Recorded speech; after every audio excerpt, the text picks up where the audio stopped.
Right, let's start off with the basic definition of work, because any force in any situation can actually do work. Work is force times distance, or delta x as we prefer to say. So there's the size of the force, there's the distance in meters, please.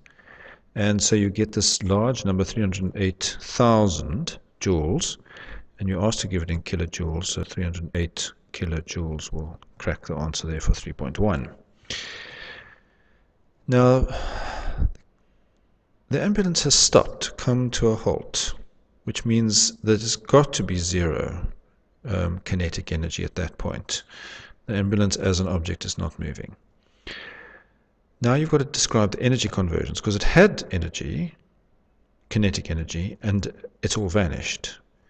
This is not an example of conservation of mechanical energy, because what's happened is that an external force, in this case the brakes, have acted on the ambulance, and so mechanical energy is lost.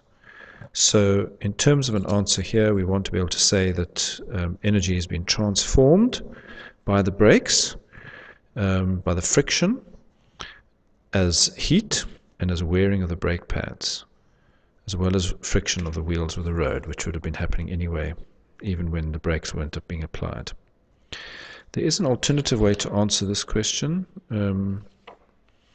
where we talk about the work done by frictional forces, and those reduce the kinetic energy and convert it into heat. If you go the first approach, then it's just simply conservation of energy.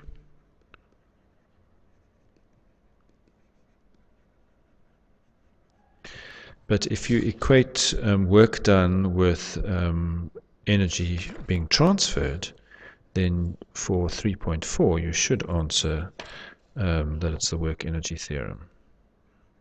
Because basically what you've done is you've relied on the fact that work and energy are actually the same thing.